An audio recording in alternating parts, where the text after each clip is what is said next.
Good morning, students. So, let's all stand and let's pray. In the name of the Father, and of the Son, and of the Holy Spirit. Amen.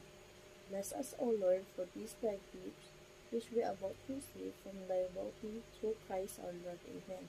In the name of the Father, the Son, and the Holy Spirit. Amen. Good morning, class. We have here a classroom rules. 1. Listen carefully. 2. Follow directions. 3. Work quietly. Do not disturb others who are working. 4. Respect others. Be kind with your words and actions. 5.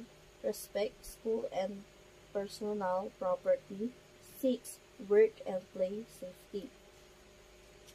So, what we have tackled yesterday? Very good. Now, let us review. 10 times 5 plus 3 to the power of 2 minus 4 divided by 2 times 1. So, pagtatimesin natin yung 10 times 5 equals 50. Ibaba natin ang plus at 3 to the power of 2. So, copy the minus. 4 divided by 2 times 1. Sa baba naman,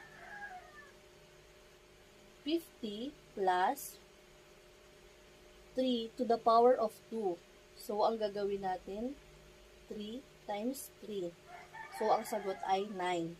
Minus 4 divided by 2 times 1. Ibababa natin ang 50 plus 9. So, bababa natin ang 50 plus 9 minus 2 times 1. Ngayon, ibababa natin ang 50 plus 9 minus 2. 59 minus 2 equals 57. So now, I have here a group challenge. I have here a game called Math Challenge Race. Solve math problems involve 2 or more operations including exponents and grouping symbols to move forward in the race. The first group to reach the finish line wins. So how to play? Each player starts at position 0 on a number line. If a player gets the answer wrong, they stay in place. The first player to reach the finish line wins. So, here's the math problem cards. Number 1, 5 plus 3 times 2. Solve inside the parentheses first. 2, 4 to the power of 2 plus 6 times 2. Solve the exponent first. 3, 10 minus 2 to the power of 2 divided by 2. Solve inside parentheses